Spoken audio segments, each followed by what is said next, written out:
अस्सलाम वालेकुम दोस्तों, आज हम आपकी मुलाकात एक ऐसी शख्सियत से करवा रहे हैं जिनका ताल्लुक़ लाहौर से है। बड़ी मारूफ़ हस्ती के साहबजादे हैं, लेकिन इन दिनों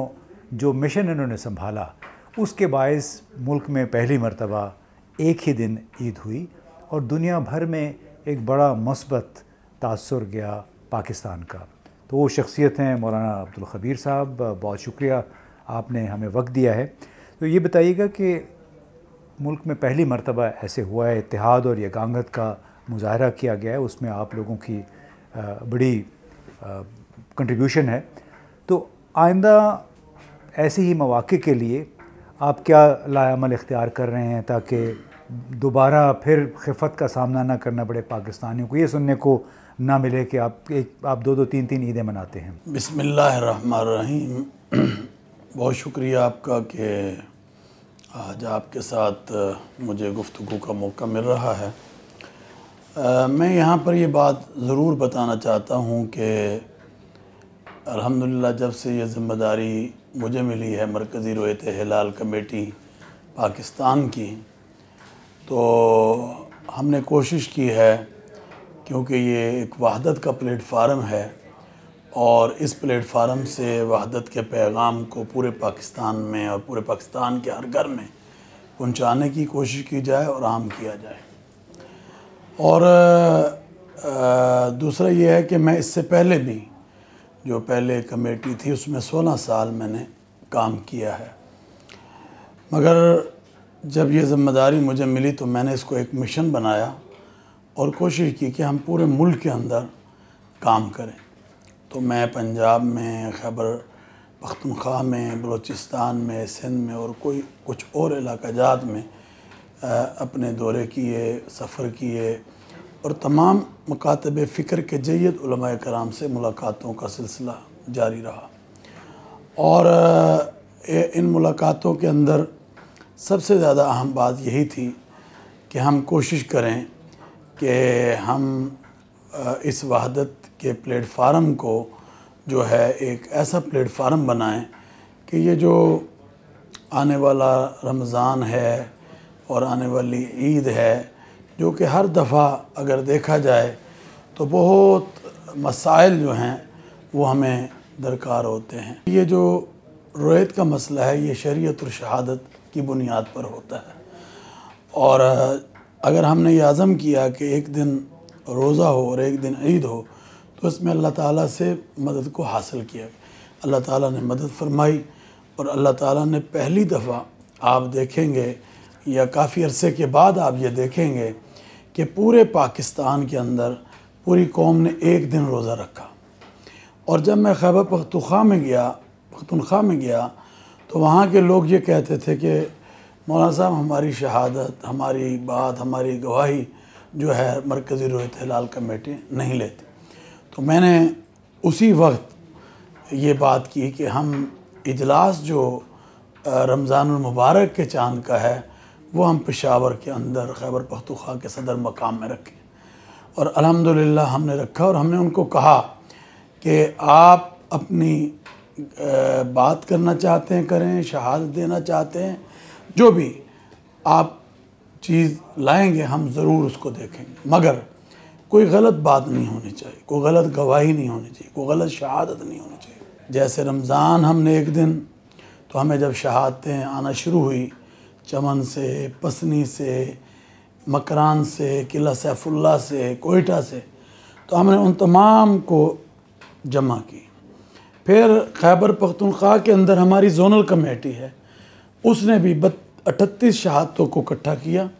और 32 को उन्होंने पास किया। अब हम जो आपने सवाल किया उसकी तरफ मैं आना चाहता हूँ कि इस वहदत को लेकर सिर्फ ये नहीं कि रमज़ान और ईद के ऊपर हम ख़त्म कर देंगे, बल्कि हम इंशाअल्लाहुल अज़ीज़ चाहेंगे कि ऐसे अच्छे फ़ैसले और अच्छे खैर के रास्ते जो हैं वो निकलें ताकि हम ऐसी चीज़ें बनाने में कामयाब हो जाएं कि ये जो तफ़रक़ा है या ये चीज़ें हैं, ये बातें हैं, ये ख़त्म। मैं यही पूछना चाहता हूँ कि जो हमारे 5 वफाक हैं मुख्तलिफ़ मसालिक से ताल्लुक़ रखने वाले, उनको मिला के कुछ ऐसा लाएमल नहीं तरतीब दिया जा सकता कि ये जो शिया सुन्नी बरेलवी देवबंदी जो तकसीम पैदा हुई है और जिसकी वजह से पाकिस्तान बदनाम बहुत हुआ है, इसको ख़त्म किया जा सके? आप यकीन करें कि इस पर भी हमने बड़ा काम किया है अल्हम्दुलिल्लाह, और आप इंशाल्लाह इत्मीनान रखें कि हम इस मौजू पर पूरे पाकिस्तान में, क्योंकि गवर्नमेंट भी ये चाहती है और जनाब इमरान ख़ान जो वज़ीर आज़म पाकिस्तान हैं, जिन्होंने मदीने की रियासत के हवाले से बात की है कि पाकिस्तान को उसका हम मॉडल बनाना चाहते हैं, तो मदीने की रियासत सही मानों में उस वक़्त बनेगी जब इत्तफ़ाक़, इत्तेहाद, मोहब्बत और हमारे दरमियान जो है ये जो सिलसिले हैं शुरू होंगे। तो इसके हवाले से हमारी कोशिश है कि हम ये रुयत हिलाल कमेटी का जो प्लेटफार्म है, सिर्फ़ इसको चांद नहीं बल्कि हम तमाम जो मौज़ूआत हैं उसको इसमें रखें, तमाम जो चीज़ें हैं वो इसमें रखें, और जहाँ भी कहीं कोई मसला पेश आए तो ये रुयत हिलाल कमेटी पाकिस्तान जो है उसमें एक अजीम किरदार जो है वो पेश करे। तो हमारी कोशिश होगी कि तमाम उलमा के साथ, चाहे वो वफाक हों जो कि मुख्तलिफ़ मसालिक के हैं, उनसे भी बात की जाए, और चाहे वो मसालिक हों उनसे भी बात की जाए, और इन सब के अंदर तमाम मसालिक के अकाबरीन जो हैं वो मौजूद हैं। अच्छा, आपने इमरान ख़ान का नाम लिया, वज़ीर आज़म का, उनकी रियासत मदीना की भी बात की,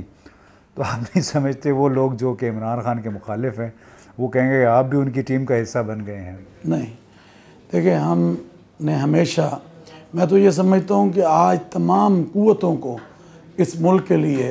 इकट्ठे होना चाहिए। मैं ये समझता हूँ कि तमाम पार्टीज़ जितनी हैं उनको इस वहदत का जो है एक ज़रिया बनना चाहिए, और हमारा हमेशा ये काम रहा है और अज़म के साथ हमने ये काम किया है कि मुल्क के लिए हम जो है ना सब इकट्ठे हो जाएं और इस वहदत को लेकर आगे बढ़ें। और इस्लाम भी हमें इसी चीज़ का दर्ज देता है। इसमें कोई ज़रूरी नहीं है कि किसी को हम खुश करें या हम एक ही जो बात है उसको करें, नहीं, हम तो सबकी बात करना चाहते हैं। मैंने तो अपनी दुआओं में तमाम पॉलिटिकल पार्टियों को, मजहबी जमातों को, सबको रखा कि अल्लाह इस मुल्क के लिए इन सबको मुत्तहद कर दे। और मुत्तहद अगर हम हो जाएंगे, क्योंकि आपने सुना है ना कि वतन से मोहब्बत ईमान का हिस्सा हुआ करती है, और ये वतन जो अल्लाह ताला ने हमें ला इलाहा इल्लल्लाह मुहम्मद रसूलुल्लाह के नाम पर अता किया और लाखों इंसानों ने कुर्बानियाँ दी, आज इसकी ज़रूरत है कि हम उलमा हों या आवाम हों या हमारी जितनी भी दीनी, मजहबी, सियासी जमातें हों, या हमें एक प्लेटफार्म पर होना चाहिए। एक प्लेटफार्म का मतलब है कि इत्तेहाद, वहदतुल मुस्लिमीन, तमाम पाकिस्तानियों के एक जगह। उसके लिए आप समझते हैं कि इज्तिहाद का कोई किरदार है उसमें, उसकी मदद से तमाम लोगों को इकट्ठा किया जा सकता है? बिल्कुल है, और मैं ये समझता हूँ कि उसमें हम अल्लाह तबारक व तआला की जो किताब है कुरान हकीम, फुरकान हमीद, उससे जो पैगामात हमें मिल रहे हैं उसको सामने रखें और रख कर आगे बढ़ें, तो बहुत रास्ते जो हैं वो निकलते हैं, और जब हम उन रास्तों पर चलेंगे तो हम बहुत करीब हो जाएंगे। वो जो नाइत्तफ़ाक़ियाँ हैं वो इत्तफ़ाक़ में जो हैं बदल सकती हैं। और हज़ूर अकरम नबी मुहतशम सल्लल्लाहु अलैहि वसल्लम का फरमान है, खैरुन्नास मई अनफ़हुन्नास, तुम में बेहतरीन इंसान वो है जो दूसरे इंसानों को नफ़ा पहुँचाए। तो मैं समझता हूँ कि हम सब की ज़िम्मेदारी है कि हम एक दूसरे को नफ़ा पहुँचाएँ। तो उसमें बहैसियत इंसान मेरी भी ज़िम्मेदारी है, बहैसियत इंसान आपकी भी ज़िम्मेदारी है, और अल्लाह की तमाम जो मखलूक है उसकी ज़िम्मेदारी है कि बहैसियत इंसान हम मिलकर आगे बढ़ें। और हमारे पैगम्बर हज़रत मुहम्मद रसूलुल्लाह सल्लल्लाहु अलैहि वसल्लम, जिनको अल्लाह ने वमा अरसलनाका इल्ला रहमतल लिल आलमीन बनाकर भेजा, उनकी जो तालीमात हैं वो भी हमें इसी चीज़ का दर्द दे रही हैं। और आप सल्लल्लाहु अलैहि वसल्लम ने फरमाया, अल मोमिन अखुल मोमिन, मोमिन मोमिन का भाई है, मोमिन मोमिन का दुश्मन नहीं है, मोमिन मोमिन का गला नहीं काटता, मोमिन मोमिन की टांगें नहीं खींचता, मोमिन मोमिन के साथ शीरो शकर होता है। और आपके सहाबा, आपके अहले बैत अतहार रज़वानुल्लाह अजमाइन, अगर उनकी हम किरदार को, सीरत को अपने सामने रखें तो मैं ये समझता हूँ उससे बढ़कर हमारे लिए कोई चीज़ नहीं है। बिल्कुल, बेशक। ये बताइए कि जो रूयत हिलाल को मिसाल बनाकर मदारिस की रजिस्ट्रेशन, इस्लाह, उनका जो इस्लाह का मतलब है उनका जो निसाब है, और तमाम विफाकों को मिलाकर क्या कोशिश नहीं की जा सकती? हुकूमत ने, मैं भी उन मीटिंगों का हिस्सा रहा हूँ, हुकूमत पाकिस्तान और हमारी रियासत ने कोशिश की है, और ये कोशिश इंशाअल्लाह आप देखेंगे कि आगे चल कर आपको नज़र भी आएगी कि मदारस के अंदर असरी तालीम और दीनी तालीम इन दोनों को यकजा किया जाए, और तमाम जो इदारे हैं, मदारिस हैं, उनमें इन तालीमात को पढ़ाया जाए। तो अल्हम्दुलिल्लाह हमारे बड़े बड़े मदारस जो हैं वहाँ ये सिलसिले शुरू हो चुके हैं, और वफाक जो हैं ये जो मुख्तलिफ़ मसालिक के हैं इनके और हुकूमत के दरमियान जो कि वजारत तालीम है, बातचीत जो है वो बढ़ रही है। मैं ये समझता हूँ कि इंशाअल्लाह अज़ीज़ उसमें भी बड़ी कामयाबी जो है पहले भी हासिल हुई है और आइंदा भी हासिल होगी, ताकि एक मुआशरे को अच्छा आलिम, अच्छा इमाम, अच्छा मुअज़्ज़िन दिया जा सके। और ये नहीं सिर्फ कि वो मुसल्ले पर खड़ा होकर इमामत कराए, बल्कि वो एक अच्छा अफसर भी बन सके, वो एक अच्छा फ़ौजी भी बन सके, वो एक अच्छा सिपाही भी बन सके। तो ये बताइए कि इसका मतलब है कि अगर असरी और दीनी तालीम को हम इकट्ठा कर लेते हैं तो जिस तरह दूसरे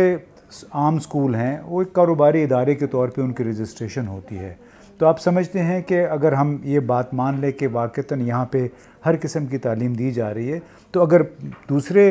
स्कूलों को रजिस्टर किया जा सकता है बतौर एक कारोबारी इदारे के, तो मदारिस को क्यों नहीं करना चाहिए? बिल्कुल होना चाहिए। और मदारिस दीनिया के हवाले से मैंने जैसे कहा कि वजारत तालीम के साथ जो चीज़ें वफाकों की और इनके दरमियान बातचीत का जो दौर है ये बढ़ रहा है, और उसमें बाकायदा फार्म और ये चीज़ें बनाई जा चुकी हैं। तो उसमें मुझे कभी उम्मीद है कि इंशाअल्लाह अज़ीज़ जो हुकूमत की तरफ से रजिस्ट्रेशन का सिलसिला और बाकायदा इसके लिए मुख्तलिफ़ अज़ला और डिवीज़नों में भी ऑफिसेस जो हैं कायम किए जा रहे हैं। तो इंशाअल्लाह आने वाले दिनों में आप देखेंगे कि जब ये आपस में मदारस और मदारस दीनिया और हुकूमत की जो वजारत तालीम है इनके दरमियान जब चीज़ें तय हो जाएंगी, और कुछ ज़्यादा चीज़ें मेरा गलत तय हो चुकी हैं, चलिए बड़ी अच्छी बात है। तो ये रजिस्ट्रेशन का अगर अमल, पहले भी रजिस्ट्रेशन हुकूमत के पास हुई है, मगर अब ये जो नया अमल शुरू हो रहा है, नया दौर शुरू हो रहा है, इसमें भी खैर के जो रास्ते हैं वो निकलेंगे, और इंशाअल्लाह अज़ीज़ मदारिस ये जो है रजिस्टर होंगे। अब ये बताइए, आखिरी आपसे सवाल, चूँकि आपके पास वक्त ज़्यादा नहीं है, फ़लस्तीन में जो कुछ हो रहा है, कश्मीर में जो कुछ हो रहा है, उस हवाले से आप क्या कहना चाहेंगे कि मौजूदा हुकूमत ने और बैसियत मजमूई जो दूसरे मुस्लिम मुल्कों ने जो किया है, क्या इससे ज़्यादा भी कुछ किया जा सकता था? मैं ये समझता हूँ कि आज आप देख लें कि ये मज़लूम नहत्ते फ़लस्तीन मुसलमान जो भाई हैं, ये आज से नहीं साल साल से इनको पीसा जा रहा है, मारा जा रहा है, और बैतुल मुक़द्दस क़िबला अव्वल पर जो है गासिबाना कब्ज़ा किया गया है। हम ये समझते हैं कि इस वक्त जिस तरह के बेदार हुआ है पूरी दुनिया, क्योंकि ये मैं एक मुसलमान का कत्ल नहीं समझता, मैं इंसानियत का कत्ल समझता हूँ। और अल्लाह ताला का कुरान कहता है कि अगर एक इंसान का कत्ल पूरी इंसानियत का कत्ल है, और जो इंसानियत का कत्ल हुआ और पूरी दुनिया से जो लोग, मैं एक तो मुसलमान, हम तो मुहिब हैं, हम तो निकलेंगे, हमारे जज्बे हैं, हमने बादशाह मस्जिद लाहौर में भी और पूरे पाकिस्तान में हमने एहतजाज का जो सिलसिला किया। और इस पर मैं एक बात ज़रूर करना चाहूँगा, और इसको ज़रूर, फिर आप कहेंगे कि मौलाना साहब आप फिर हुकूमत पर बात आ, मुझे ये बताएं कि इस दफ़ा जो हुकूमत पाकिस्तान, इमरान ख़ान और हमारे शाह महमूद कुरैशी साहब वज़ीर ख़ारजा, और तैयब उर्दुगान जो कि तुर्की के सदर हैं, या कुछ लोग बोले हैं, उनके अलावा कौन बोला है उनके लिए? सिर्फ़ और सिर्फ OIC जो कि हमारी एक जमात है पूरे तमाम इस्लामी मुल्कों की, और उसमें करारदाद पास हो रही है। नहीं, यहाँ तक बात अब नहीं होनी चाहिए, बल्कि अब खड़ा हो जाना चाहिए फ़लस्तीन के मज़लूम मुसलमानों के साथ, और ये सीज़ फायरों से मसले हल नहीं होंगे। फिर कुछ दिन गुजरेंगे, ये इसी तरह का, लेकिन अमली तौर पे इसी तरह का ये जुल्म है वो किया जाए। अमली तौर पे क्या कर सकते मैं ये समझता हूँ कि हमें चाहिए कि हम तो अपना हिस्सा डाल रहे हैं और हमने आवाज़ पाकिस्तान की हुकूमत और अवाम ने बुलंद की है। अमली तौर पर यह है कि सऊदी अरब आगे आए, उम्मा की क़यादत करे और सब इस्लामी मुल्क मिलकर एक ताकत के साथ इन तमाम जो मुल्क हैं उनको और इसराइल के ऊपर दबाव डालें और फिर इस मसले को हल किया जाए ताकि बैतुल मुक़द्दस भी आज़ाद हो और फ़लस्तीन की ये जो रियासत है वो भी आज़ाद हो और एक आज़ाद और फलाही जो ममलिकत है वो वजूद में है ताकि उनको जीने का हक़ दिया जाए। आज वो बेचारे बिखरे हुए, उनके साथ जो ज़्यादतियाँ की जा रही हैं दुनिया के सामने है कि उन पर बम बरसाए गए, उन पर मज़ाइल बरसाए गए, हत्ता कि कुरान ने करीम 27वीं जो लैलतुल क़द्र की रात है वो पढ़ रहे हैं, अल्लाह अल्लाह को पुकार रहे हैं और उनके ऊपर नातों पर गोलियां बरसाई गई। तो ये कहाँ का दीन है, ये कहाँ का मज़हब? मैं उनसे ही पूछता हूँ क्या तुम्हारा ये मज़हब इजाज़त देता है? यही हाल मकबूजा कश्मीर में है। आप देखें आए दिन वहाँ पर जुल्म हो रहा है, आए दिन मोदी जो है इस जुल्म की जो दास्तान है उसको बढ़ाता जा रहा है। तो ये कब तक होगा? अगर आप दुनिया में अमन चाहते हैं, आज पूरी दुनिया को अमन का गवारा देना चाहते हैं, मैं ये समझता हूँ कि ये फ़लस्तीन में जो कुछ हुआ या मकबूजा कश्मीर में जो कुछ हो रहा है इससे पूरी दुनिया का अमन ख़तरे में पड़ सकता है। बिलाशुबा दोनों इलाकों में जो कुछ मुसलमानों के साथ हुआ है वो दुनिया भर के अमन के लिए ख़तरा है और इसका वाहिद इलाज यही है कि तमाम ममालिक ख़ास तौर पर इस्लामी ममालिक बैक आवाज़ बकौल मौलाना अब्दुल खबीर साहब के सऊदी अरब की सरबराही में बोलें और वो तमाम ताकतें जहाँ उनका नफूज़ है उनके साथ मुसलसल डायलॉग करें ताकि फ़लस्तीनियों की, कश्मीरियों की मुश्किलात हल हो सकें। आपने मौलाना अब्दुल खबीर साहब की बातें सुनी, बड़ा एक लिबरल नज़रिया रखते हैं वहदतुल मुस्लिमीन में और इल्म और दानिश के फ़रोग़ में बड़ा यकीन रखते हैं और इनका ख़्याल है कि पाकिस्तान में इस हवाले से जो मसाइल हैं वो इत्तेहाद के ज़रिए, इल्म के ज़रिए और सलाह मशवरे के ज़रिए यकीनन हल किए जा सकते हैं।